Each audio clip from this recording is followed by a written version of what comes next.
Talog. So, sorry nga na, spot examination. Saan na namo? Kami tawag nga. Kani on the spot examination method conducted in a right in the field where fish samples were collected and examined.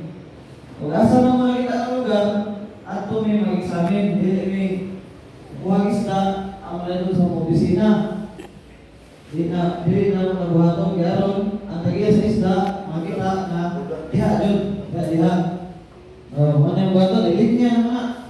Kung pila ka foam, na po ka foam nga di-allege, bang giludahan nga tiniruhan ang ilinya.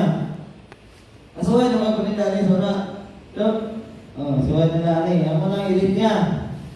Human, amo na siya pagwaon o tulo ka sampol, at least tulo ka sampol sa usa ka foam. Kisa may makuha sa sampol.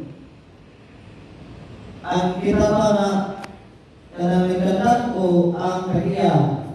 Kagiya, pero kuha ba na yung... Oo, na. Ang kagiya, atong pagwaon sa sampol. Dili kita yung magbuot.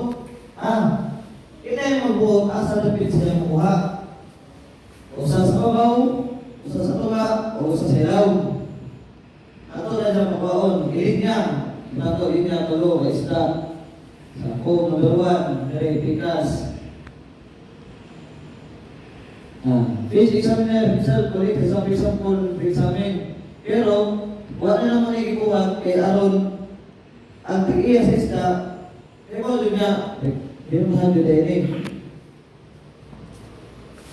Sa advantage on the spot, result of the examination is known on the spot. Thereby violators can be apprehended